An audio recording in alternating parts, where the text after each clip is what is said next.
Hello Warlords and Generals, welcome back to my channel. My name is Tabhammer, and today we're going to be continuing off where we continue talking about Nurgle, and today we're going to be talking about his demons, specifically starting with the Nurglings.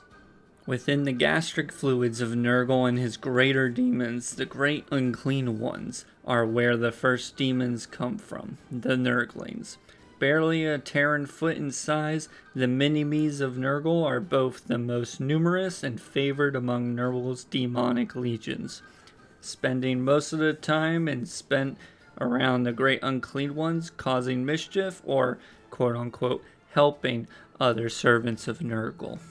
Also known by other names such as the Mites of Nurgle, Gleeful Castoff, and Tiny Plagues, not truly being part of any demonic legion of Nurgle in their traditional sense. They just kind of appear en masse, quite at random, often being mischievous and a nuisance. But when a champion of Nurgle, mortal or demonic, knows how to use them properly, the effects are devastating on their enemies.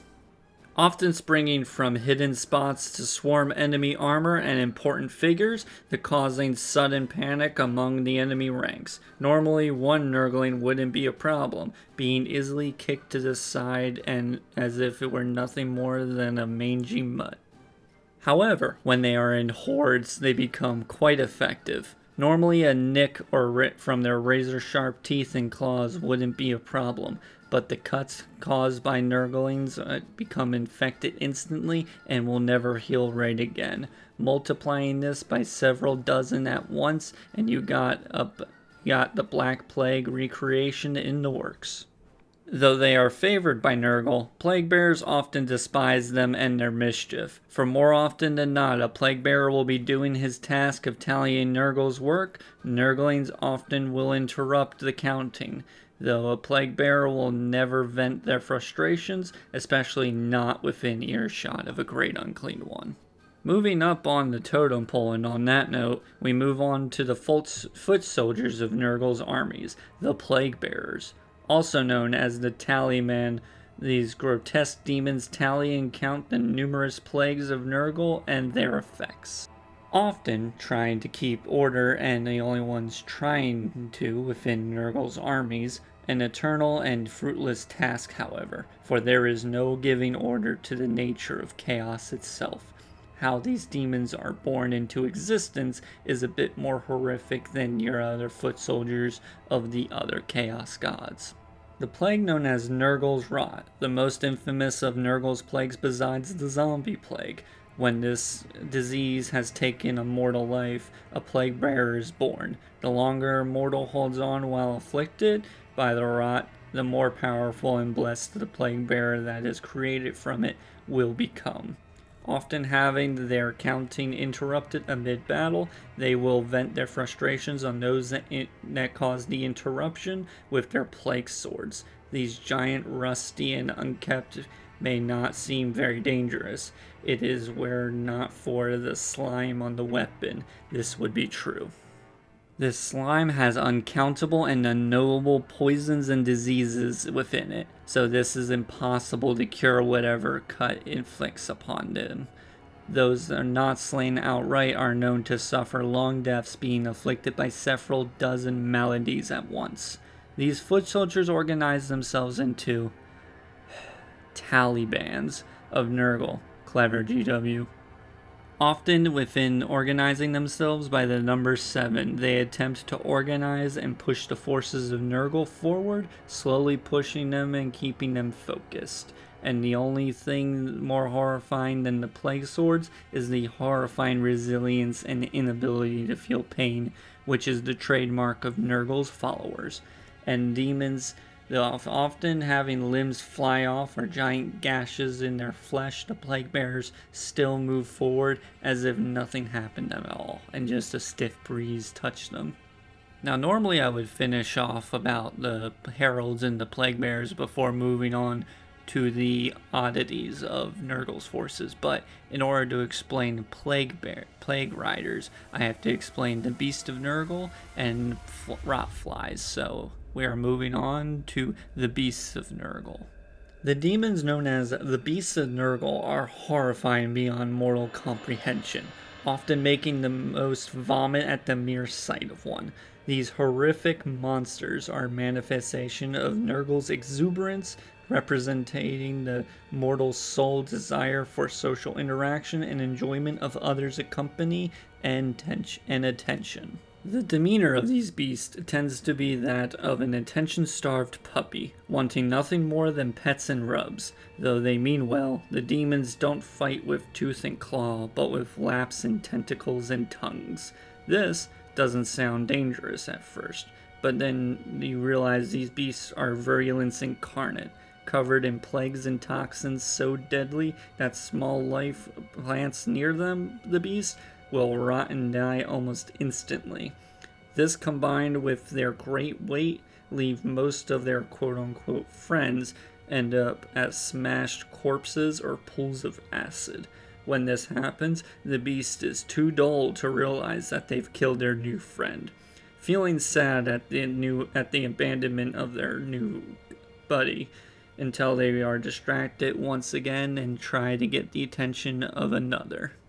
Now, this next creature and demon of Nurgle we must cover are the rotflies, and they come from a beast of Nurgle. As the exuberant and jovial as the beast of Nurgles can be, eventually a kernel of bitterness and resentment can be seated within them. This is caused by being rejected and killed by those it simply wishes to play with. Each time one is killed and rejected, this seed of doubt festers and it grows, spreading slowly throughout the beast's body. As it gets to the warp a final time, being slain by the very friends it tried to befriend, to play with, as it returns to Nurgle's garden, it slumps into the mire, finally giving in to the building grief and bitterness towards an uncaring universe. This will begin the process of metamorphosis. A cocoon will form, cover the beast in flies of Nurgle. After centuries of pupa state and gestation, the cocoon will crack, and a rotfly will emerge, filled with malice and hate, a mirror opposite of its life as a beast. Huge and horrifying, these flies buzz across the battlefield, plucking heads with a malice-filled laugh and incubating the head into a death's head, a Nurgle-like grenade, that which a plague bearer riding them can use as a grenade in and of itself, exploding in acid and disease. If given the chance, the rotfly will find and hunt down the hero that slayed them as a beast for the final time. If they manage to find them, the jaws will open and unhinge wider than the physical laws of reality should allow, and swallow the victim whole. They then spend all of eternity within the abdomen sac of this rotfly. And the rotflies are the mounts of the plague drones. These are plague bearers who have gained enough favor with Nurgle to obtain a rotfly as one of their mounts. They speed across the battlefield, taking heads, throwing death's heads into units, and just generally flanking the enemy while Nurgle's main forces hits the vanguard.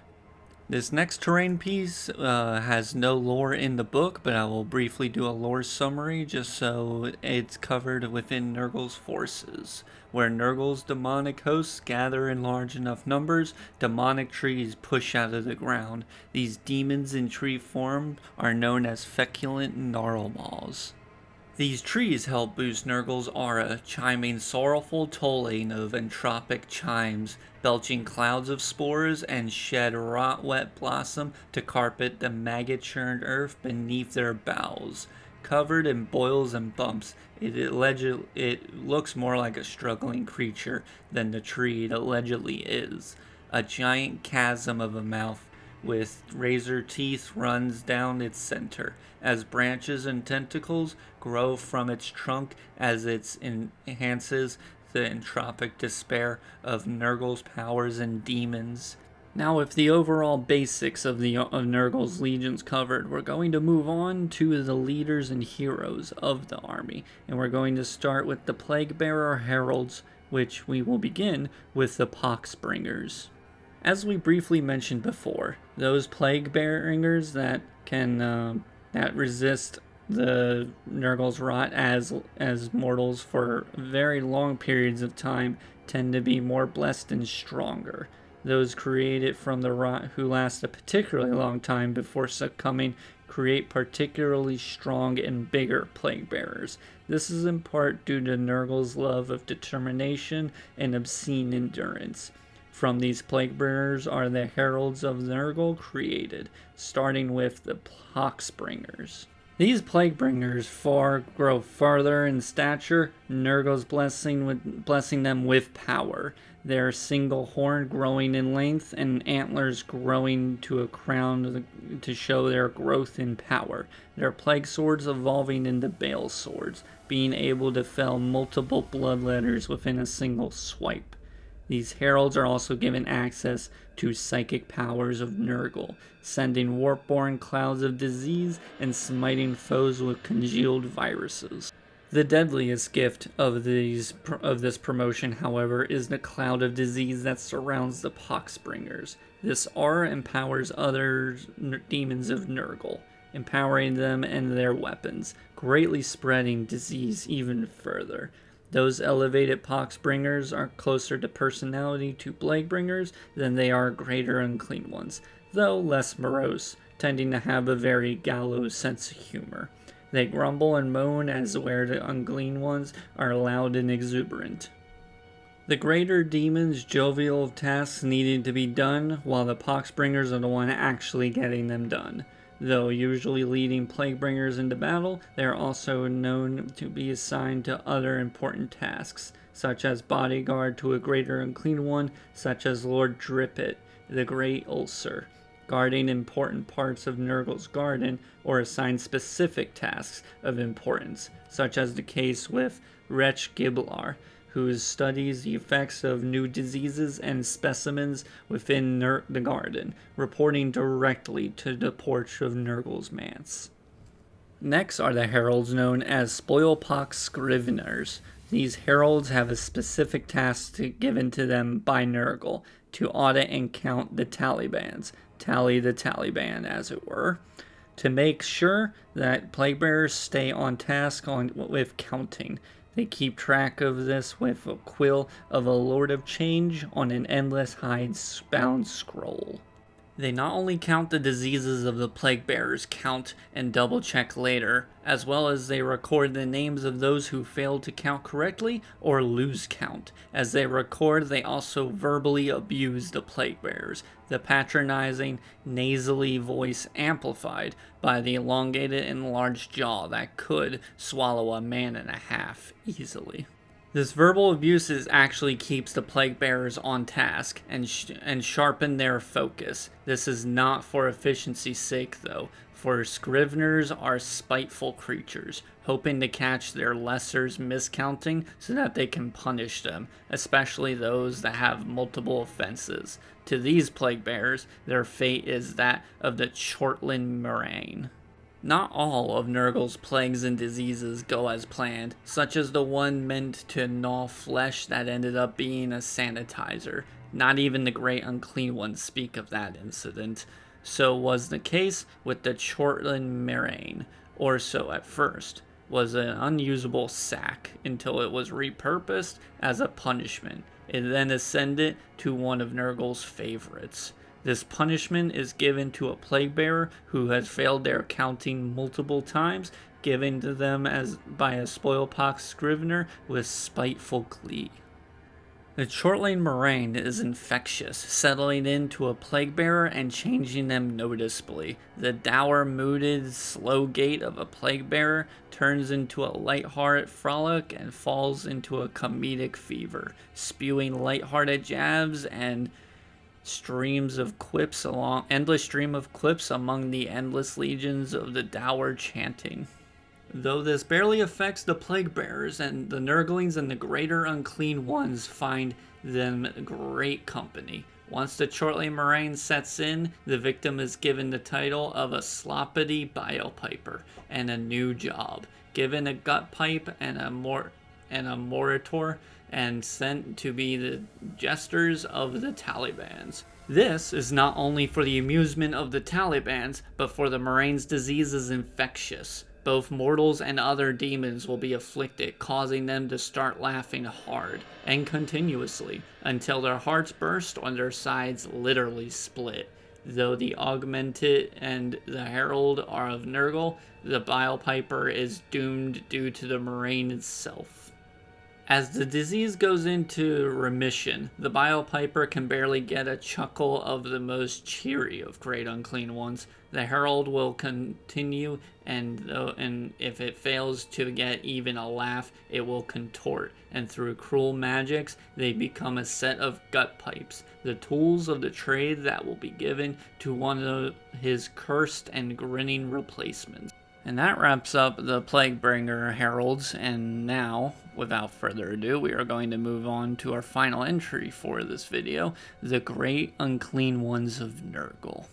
The physical embodiment of Nurgle to the most greater demons known as Great Unclean Ones are the most foul of demons to be spawned by the warp. Being a physical copy of Nurgle, these demons are massive in weight and in girth, covered in pus, zits, boils, skin tearing, intestines exposed, nurglings crawling all over, in and out, as the Great Unclean One creates more within the bowels of its foulness. The appearance is at odds with their demeanor. Instead of being dour and morose like plague bearers, they are sociable and have a paternal affection towards their underlings. As such, they are not only the generals, but the fathers of Nurgle's Talibans, expressing Nurgle's generosity in his stead. These greater undemons take immense delight in the accomplishments of their followers, demonic and mortal alike, seeing them as children, becoming known as Papa by their armies.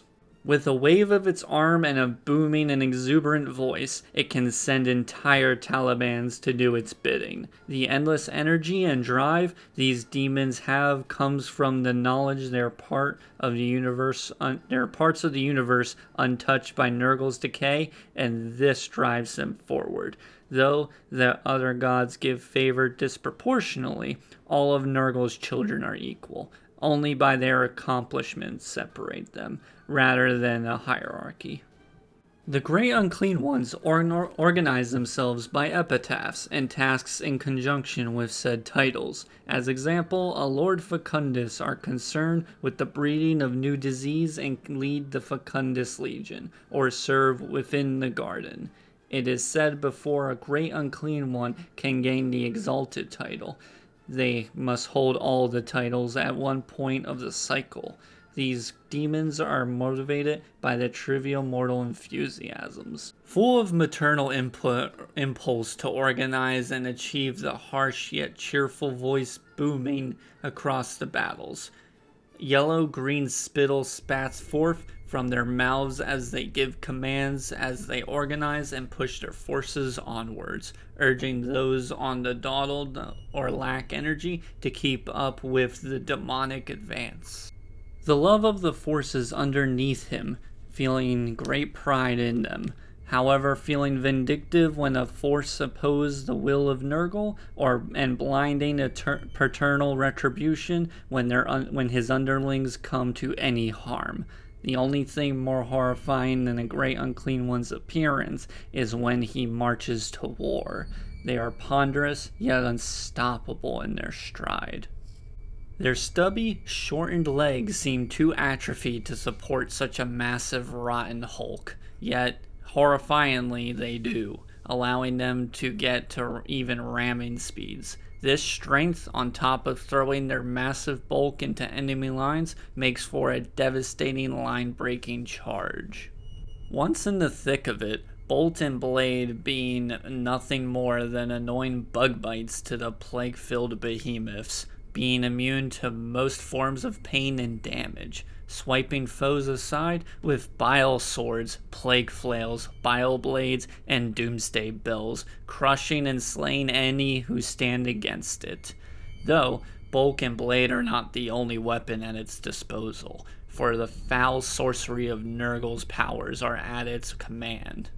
Foul, fly in plague-filled winds, withering his foes to a mummy-like status, even blessing his underlings with newfound strength and recovering from the worst of wounds. There are the tools of the rotting hulks will use to lead Nurgles' forces into battle, to enforce his will and spread his gift to those unenlightened, and to the touch of great-grandfather Nurgle himself. That wraps up the lore coverage today for Chaos within 40k. Next time we'll be covering the demonic champions of Nurgle, and then finally on to our final Chaos god, Slaanesh. I hope you enjoyed this video. If you enjoyed this video, please leave a like and a comment on any criticism or discussion you'd like to start with me. If you'd like to see more content from me, please leave a subscribe, as I'm trying to grow the channel slowly.